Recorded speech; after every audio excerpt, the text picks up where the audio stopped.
Before Dick Grayson can enter the next chapter of his life, he will first need to deal with the threat of Heartless. What'll happen next? Well, let's hop into the pages of Nightwing issue number 100, a landmark issue that will set the stage for the rest of DC Dawn. So then, as we join the book proper, we see that the story in this one is actually told out of order. Dick and Bruce are at Alfred's grave, a place that they admit they haven't actually visited together ever until right now. Alfred was, of course, so good at keeping the lines of communication open between Batman and Nightwing, and with him gone, their relationship has become a little tense and a little distant. Still, though, they're working hard to try and repair it, and Batman has called Dick here so that he can talk to him about his future and taking on brand new responsibility, but more on that at the end. From there, we transition on over to the present, where we are officially introduced to Blüdhaven Correctional, the massive for-profit prison that even hardened supervillains like Electrocutioner admitted was like a hell on Earth. The place is also incredibly corrupt, too, locking people up for the smallest of infractions and enforcing harsh cash bail rules, making it so that basically no one can get out ever because, well, this is a prison run for profit after all. Today, though, the prison is a little worse than usual because Heartless and his henchmen have shown up planning to break out all of the inmates. And not just the villains we already know like KG Beast and Tony Zuko. Heartless makes a plea to all of the inmates: take up a mask, take up a gun, work for me, and return Blüdhaven back to its natural order before Nightwing swooped on in and tried to clean the place up. Hell, they even break out old Jeff Johns' Teen Titans villain, the Elephant Man, just for good measure. Nightwing and Oracle catch wind of the explosions at the prison, and Dick swoops into action to go deal with the problem in a very cool, very artistic scene wherein we actually see the panels change to reflect all of Dick's different costumes from over the years. Now, in a very interesting diversion from your typical superhero formula, Dick doesn't start busting heads when he's confronted with the escaped prisoners. Quite the opposite, he tries to understand them and their plight. He says that unlike Gotham City, which is a place that's always been afflicted with madness, Blüdhaven was different. It was a place afflicted with cruelty more than anything else, but not by the people. The people were generally good. It was the people in charge of the city who were the cruel ones, and that cruelty trickled down to everyone else. Dick feels that the bulk of people that Heartless has recruited to his side right now didn't do so because they're evil. It's only because they feel they have no options and no choice. And believe it or not, when Nightwing actually pleads his case to them, most of them actually end up believing him, even turning on Heartless's original henchmen to help Nightwing get the city back under control. Thankfully, Nightwing won't have to deal with all of this chaos on his own. Not only have some of the inmates actually decided to help him up, but he's also backed up by his friends on the Titans. They decide to spread out to cover more ground. Some will deal with the supervillain threats, like Beast Boy, who turns into a real elephant to get into a head-butting match with Elephant Man, which I thought was truly hilarious, as the rest will deal with the gun-toting henchmen, leaving Nightwing nice and open to go and retake the prison from Heartless himself. What exactly is Heartless doing right now? Well, it seems that he wanted a one-on-one audience with Tony Zuko, a man he claims to be his own personal hero, a man who changed his life for the better the night that the Graysons were murdered. What's great about this scene, too, is that Tony is even creeped out by this guy and has no idea what he's saying. Before Nightwing can actually make it to Heartless, though, and end this madness once and for all, he ends up getting cut off at the pass by KG Beast, who is still looking to win back some of his supervillainous pride that Nightwing has been beaten out of him. Dick ends up getting his shoulder dislocated in the battle, but still he's able to overcome KG Beast, saying that he's a blood money mercenary who only cares about profit, while Dick fights for something more than just himself. And with that, the day is essentially saved. The inmates are all rounded up again, minus Heartless, who managed to escape into the crowd by simply taking off his mask. Even Superman and Wonder Woman show up to help Dick, but by that point the worst of it is already over. Still though, Clark and Diana came here for more than just to lend Nightwing a hand. They want to talk to him about the future. You'll remember at the end of the Dark Crisis event, the members of the Justice League decided that maybe the organization should slumber for a little bit until they can think of a better mission statement for them to all reassemble once again. But still though, they know the world will need a group of the best and brightest heroes to help defend the planet should the need ever arise, and in this world it always seems to. And honestly, considering how he held down the fort and helped protect Earth during the Dark Crisis when the League was gone, they can't think of anyone better for the job than Dick. And in fact, that's what takes us to the meeting between Batman and Nightwing at the grave of Alfred from the beginning of the book. Batman tries to think what Alfred would say in this situation, what he would say that Bruce himself was feeling deep down in his heart of hearts but could never bring himself to say it for one reason or another, but now Bruce is gonna have to say these words for himself finally. Bruce talks about how proud he is of Dick, how far he's come, how important he is to the legacy of Batman, and how people might talk about how Batman inspired Nightwing, but in reality it's the other way around. Dick has always been the best the hero world has to offer, someone who is quick to help and heal before hurt and punish. And that Bruce himself wishes that he could have been a better father figure to Dick over the years and not always push him away every 5 to 8 years as seems to be tradition. Dick of course doesn't think about any of that though, saying that he forgives Batman for all of his shortcomings, that he was young and driven, and that he was basically making it up as he went along anyway. Nightwing also hugs Batman and says those oh so 4 very important words, "I love you, Dad." Now back in Blüdhaven, the question becomes what exactly are they going to do with the penitentiary? It's been destroyed, but even before that, this place was absolutely horrible, and Nightwing vows to do something about it. First things first, Mayor Melinda Zuko decides to use her power to end cash bail and also to try and look into new alternative programs for rehabilitating criminals. As far as the building itself goes, well, that's where things get interesting. You see, Nightwing uses his newfound fortune to buy the old prison. Why, you might be asking? Well, so he can turn it into the brand new Titans Tower, a home for his friends and allies to move their crime-fighting operations so that they may officially help fill the void left behind by the Justice League. Yes, that's right, everyone. The DC Universe will have their premier team of heroes. They won't be Leaguers, though. They'll be Titans. And so that was Nightwing issue number 100, everybody, and overall I thought it was a truly wonderful issue. Not only a great capstone for this newest Tom Taylor arc, but also a really wonderful promise of the exciting things to come in this DC Dawn era. I also gotta wonder, after putting in so much legwork to help set up the Titans as the brand new Justice League type group in the DC Universe, is Taylor gonna write that book as well? I'd have no problem with it. Beyond that, this issue was just stuffed with some truly wonderful moments. It's nice to see Dick and Bruce get so much closer together and not be afraid to share their feelings, especially with no Alfred around. To help facilitate in saying the things that they could never say, it really shows that both men have really leveled up as people. I also really love all the work that goes into differentiating Gotham from Blüdhaven in this book. I feel sometimes a lot of writers just have Blüdhaven be Gotham Jr., but here Taylor really goes out of his way to go, no, they're corrupt from the top down,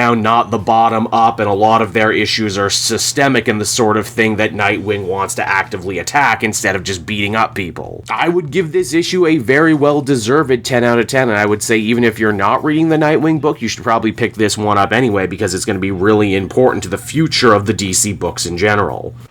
Hey there everyone, it's your pal Cape Joel again, and if you're seeing my face right now, that means you watched to the end of the video, and I'll always be grateful for that. Retention helps in this crazy YouTube game, and so does becoming a patron. If you head on down to the description, you can find a link to my Patreon page. Recently just redid all the tiers, a lot of cool stuff offering up there, exclusive commentaries, exclusive polls, behind the scenes concept art for Capes and Quest. That's the brand new D&D show I've started soon. Never been a better time to become a patron. You can become a patron for as little as $1 a month and help the channel grow and, help me continue to deliver content like what you just saw. So I want to thank you all, and I will see you again next time. Bye-bye.